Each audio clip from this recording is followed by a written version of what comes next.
aí pessoal, tudo certo? Bem-vindos a mais um vídeo, e hoje eu queria mostrar pra vocês como a gente consegue fazer uma aplicação de linha de comando dentro do Node. Eu tava brincando com isso recentemente, e hoje uma biblioteca facilitou demais como a gente consegue construir esse tipo de aplicação, então eu decidi gravar esse vídeo aqui para poder compartilhar ela. Bom, mas para começar, né, o que é uma aplicação por linha de comando, ou CLI, Command Line Interface? Bom, basicamente são aplicações que não têm uma interface gráfica. Então, como o próprio Node, né? O Node é um CLI. A gente digita ele dentro do terminal, ele não tem uma interface gráfica, eu estou simplesmente usando via texto. Aqui eu posso dar espaço, passar os argumentos, passar tudo que eu quero que ele funcione. Ele tem várias opções que eu digito também via texto. Normalmente esse tipo de aplicação tem um comando padrão, que é o menos help. Ele me fala todos os parâmetros que eu posso passar, tudo que funciona, né? Então, por exemplo, eu posso passar esse menos trace exit, menos proof, menos p, menos print, enfim, vários comandos, cada um aqui com a descrição do que ele faz, né? Além do Node, né, só para citar outros exemplos, a gente tem o próprio Git. Eu só digitar aqui também git menos help, vai estar aqui, ele fala que eu posso dar o comando branch, o comando merge, o comando rebase, e normalmente se eu vim aqui dar um git rebase menos help, ele vai mostrar para mim como que eu consigo usar o Rebase, por exemplo. E as opções que o Rebase aceita, qual a descrição, como que ele funciona.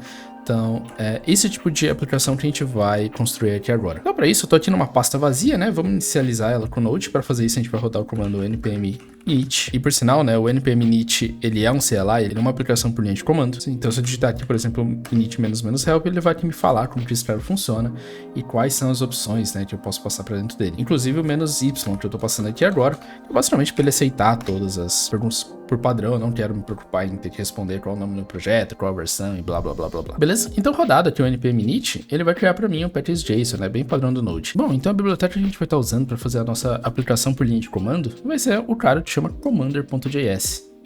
Uma biblioteca bem popular, aparentemente, ele tem vários downloads semanais. Eu não conheci esse cara, eu conheci ele hoje, quando eu precisei fazer um cara desse. Vamos ver aqui como que ele funciona, né? Para começar, para instalar, simplesmente npm commander, eu vou copiar esse cara aqui e instalar ele aqui no meu projeto. E agora, pronto, já está instalado, a gente já pode usar. Então, eu vou criar aqui um arquivo, né, o index.js, e aqui dentro a gente pode importar o commander. Então, commander, vamos ver se ele vai auto-importar. Não.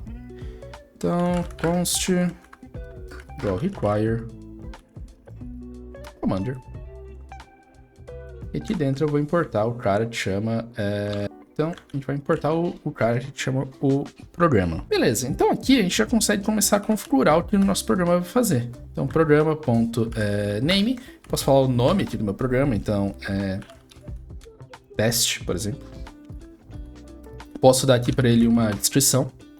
Minha CLI teste. Posso falar aqui qual a versão que ele vai estar. Ele vai estar aqui na versão 0.0.1, por exemplo. Agora eu posso começar a adicionar opções para dentro dele. E esse cara aqui é muito legal. Então eu posso colocar aqui uma option, por exemplo. E falar aqui que eu vou ter o "-n" ou menos name. E falar que a descrição desse cara é nome de uma pessoa. Agora, com isso, eu posso vir aqui e colocar o que o meu programa vai fazer de fato, né? Então, action. E esse cara aqui vai ser uma função, né? Eu posso colocar aqui, eu vou ter aqui as minhas options. Aqui eu posso colocar, por exemplo, um console.log. Lá. Options.name. Com isso daqui, toda a configuração do nosso projeto já está meio que pronto, né? A gente já tem uma ação rodando. E a única coisa que a gente precisa falar é pedir para o nosso programa, de fato, pegar os argumentos que eu vou passar para dentro dele. E daí a gente pode simplesmente passar aqui um program.parse. O que esse cara vai fazer é todos os argumentos que eu passar para dentro da aplicação do Node, ele vai usar eles e injetar dentro do meu programa. Poderia fazer aqui direto o program.parse process.argv, né? Que são todos os argumentos que eu, de fato, passei, mas esse já é o valor padrão dele, eu não preciso passar nada, ele vai funcionar. Então, simplesmente no final aqui, program.parse, e daí ele vai usar essa definição do nosso programa, né, para executar as ações. Com isso, se eu vim aqui digitar, por exemplo, o node index.js, --name, que é a opção que eu passei ali, e colocar aqui Igor, por exemplo, ele vai me falar aqui, olá, true. Tá. Ah, tá. Beleza. É porque aqui eu falei que eu tô esperando uma flag chamada name, mas eu não tô falando, mas em nenhum momento eu falei que essa flag vai ter um valor. Então eu posso colocar aqui pedindo para ele que eu vou ter um nome de uma pessoa, então name. Então agora, se eu executar, olá, Igor. Cara, isso aqui é muito massa. Simplesmente definindo dentro de uma string aqui, né, como que eu quero as coisas, ele vai fazer o parser para mim, né, quando eu chamar esse cara, e eu vou ter aqui as opções aqui dentro. E aqui dentro do action, eu posso passar o comando que eu quiser, né, eu posso passar a lógica que eu quiser, eu posso ter vários arquivos, coisas complexas, sei lá, .js. E aqui eu vou exportar uma função, né? Então, módulo.exports, processamento complexo. Espera aqui uma função que vai receber o nome. E aqui dentro ele pode literalmente fazer qualquer coisa, né? Eu vou simplesmente colocar aqui um console.log, a mesma coisa que eu passei aqui. Nome. Beleza. Então aqui, em vez de eu passar aqui direto, eu poderia estar importando esse cara, né? Então, processamento completo. Options.name. Então aqui dentro da minha action eu posso chamar outras coisas, posso ter outros arquivos, posso fazer o que eu quiser aqui dentro. Na hora que eu executar, o commander, né, ele vai fazer o parser dos meus argumentos. Então aqui eu vou ter todas as operações, né, tudo que o usuário passou, e eu posso injetar dentro da função que eu precisar, na ordem que eu quiser. Esse cara aqui pode ser assíncrono também, não tem problema. Cara, isso é muito legal. E uma coisa muito bacana aqui do commander é que só de eu definir, né, as opções, só de eu definir a descrição, a versão e tudo que eu preciso, se eu rodar aqui node index.js, eu já tenho aqui, por exemplo, o comando -help. Lembra que é uma coisa padronizada? Se colocar aqui, ele já me fala como que eu consigo usar. Então eu já tenho -v para falar qual é a versão, e eu tenho aqui a opção name, né, que ele vai passar o nome da pessoa. A mesma coisa que eu escrevi aqui, ele já mostra aqui. Ele usa essa definição para criar já uma mini documentação, isso é bem legal. E um padrão aqui legal é que geralmente alguns comandos no Linux, ou aplicações de linha de comando em geral, né, eles têm dois formatos, um formato longo, então -name, ou um formato mais curto, que poderia ser tipo -n, por exemplo.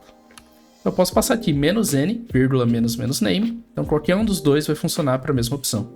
Eu posso usar esse tipo de coisa também, então passar aqui -name vai funcionar, e -n também vai funcionar, ou deveria...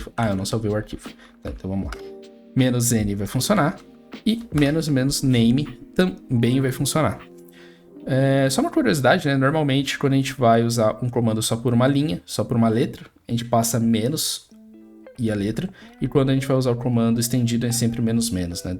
2 traços. Isso é meio que um padrão dentro das aplicações. A vantagem de a gente passar comandos de uma letra é que a gente pode juntar vários outros, né? Então se eu tivesse aqui um comando A, sei lá, que não vai fazer nada. Então o A, que é uma flag aqui de booleano, que vai ser verdadeiro e falso, então bool teste, e eu vou ter aqui o B, que também é uma flag de booleano, bool test2, só pra gente ter alguma coisa aqui escrito, e eu vou printar aqui as minhas options, só pra gente ver o que tá chegando, né? Então quando eu tenho uma letra só, eu poderia passar aqui -AB. Então aqui ele vai falar que o A e o B tá true, ou -A, então só o A é true, ou -B, só o B é true. Então quando eu tenho uma opção só, eu posso juntar elas dentro de um único traço. Então por isso, né, se alguém já viu um pouco de comandos Linux, a gente pode fazer aqui, por exemplo, um ls ilha, porque esse ilha e L são várias opções separadas, né? O I é uma opção, o L é uma opção para listar, o H é uma opção, o A é outra opção, enfim, eu junto todas elas num único traço.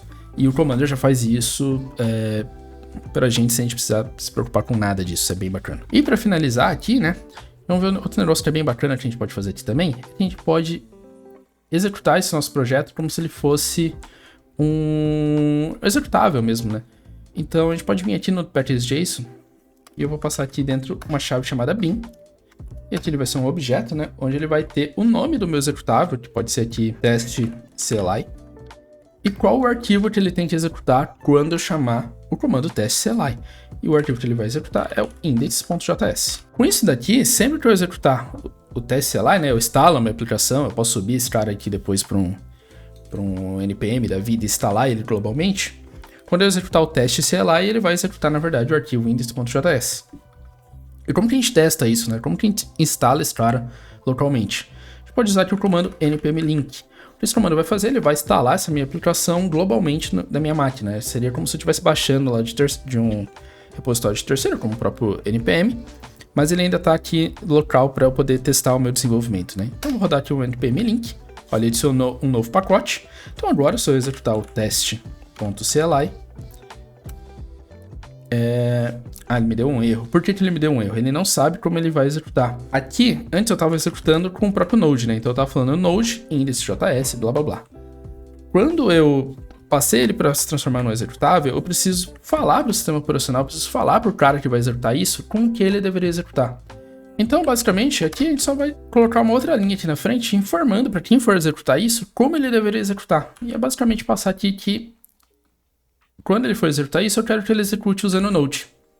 Então, user bin env node, se eu executar esse cara, já está aqui. Olá, undefined. Por que undefined? Porque eu não passei nenhuma option, né? Então, se eu colocar testly name,